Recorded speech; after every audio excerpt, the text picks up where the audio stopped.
శ్రీ వీరబ్రహ్మేంద్ర స్వాముల వారి సందేశం. మనిషి చనిపోయిన తరువాత ఎన్నో లోకాలకు వెళ్తాడు. పుణ్యం చేస్తే పుణ్యలోకాలకు, పాపం చేస్తే నరకలోకాలకు, పాపలోకాలకు వెళ్తాడు. పాపలోకాలకు పోయినా పుణ్యలోకాలకు పోయినా తిరిగి రావలసిందే. క్షీణే పుణ్యే మర్త్యలోకం విశంతి అన్నారు కదా భగవద్గీతలో శ్రీకృష్ణుడు. కనుక ఎంత పుణ్యం చేసినా తిరిగి ఈ లోకానికే వస్తున్నాం. ఈ లోకానికి వచ్చిపోయే ఈ యొక్క రాకలను మానుకోవాలి అంటున్నారు వీరబ్రహ్మేంద్ర స్వామివారు. పుణ్యలోకములకు పోయినా పోకగా పోవువారు వచ్చి పోవుచుండ్రు, వచ్చిపోవు దారి వదిలించుకోవలే కాళికాంబ, హంస కాళికాంబ. ఎన్నిసార్లు మనం రావాలి, ఎన్నిసార్లు పోవాలి? ఆత్మ యొక్క ప్రచండ శక్తిని మర్చిపోయాం. శ్వాస మీద ధ్యాస ఉంచినప్పుడు ఏమవుతుంది? శ్వాస మీద ధ్యాస ఉంచి మనస్సును ఏకాగ్రం చేసినప్పుడు ఏమవుతుందంటే, శ్వాస మీద ధ్యాస ఉంచినప్పుడు మనకు జరిగే లాభం ఏమిటంటే, దృష్టి నిలిపెనేని దేవుడు దిగివచ్చు, దృష్టి నిలుపబడనేని నష్టపడును, దృష్టిలోను సర్వ సృష్టి పుష్టమవును కాళికాంబ, హంస కాళికాంబ. శ్వాస మీద ధ్యాస ఉంచినప్పుడు మనకు జరిగే లాభములను గురించి బ్రహ్మంగారు చెప్పిన మాట. దృష్టి నిలిపెనేని దేవుడు దిగివచ్చు, దృష్టి నిలుపడేని నష్టపడును, దృష్టిలోను సర్వ సృష్టి పుష్టమవును కాళికాంబ, హంస కాళికాంబ. రావణాసురుడు దృష్టి నిలిపాడు, హిరణ్యకశిపుడు దృష్టి నిలిపాడు. మరి దేవుడు దిగి రాలేదా? గౌతమ బుద్ధుడు దృష్టి నిలిపాడు, శ్రీకృష్ణుడు దృష్టి నిలిపాడు, రమణ మహర్షి కూడా దృష్టి నిలిపాడు, వీర బ్రహ్మేంద్ర స్వామి దృష్టి నిలిపాడు. ఎవరు దృష్టి నిలిపినా దేవుడు దిగి వస్తాడు. దృష్టి నిలిపితే అంటే ధ్యానం చెయ్యాలి అని అర్థం.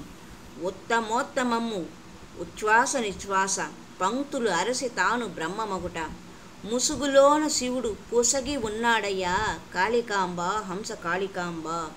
ఉత్తమోత్తమము ఉచ్ఛ్వాస నిశ్వాస పంక్తులు అరసి తాను బ్రహ్మమగుట, ముసుగులోన శివుడు పొసగి ఉన్నాడయ్యా కాళికాంబ, హంస కాళికాంబ అంటూ బ్రహ్మంగారు చెప్పిన తత్వం.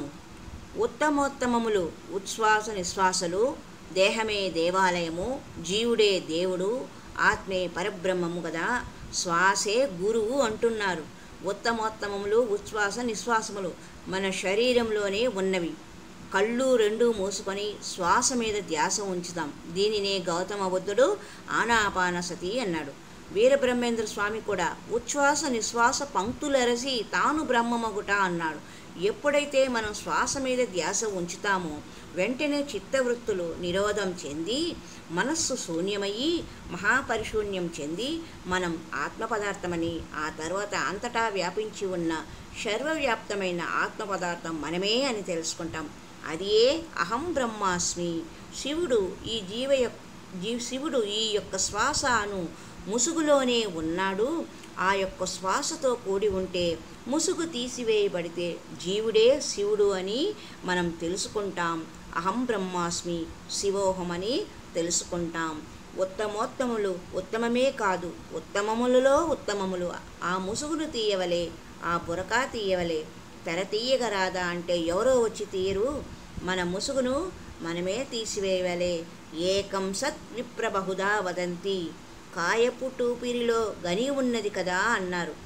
కనుకనే ఉత్తమోత్తమములైన ఉచ్ఛ్వాస నిశ్వాస పంక్తులరసి మనము బ్రహ్మము అవుదాం అని వీరబ్రహ్మేంద్ర స్వామి మనకు అరటిపండు తొక్కవలచి చెప్పినట్లు చెప్పారు. అన్నింటికీ మందు ఒక్కటే, మంత్రం ఒక్కటే, అది ఏ ధ్యానం. ధ్యానం అంటే శ్వాస మీద ధ్యాస. హరి ఓం తత్సత్.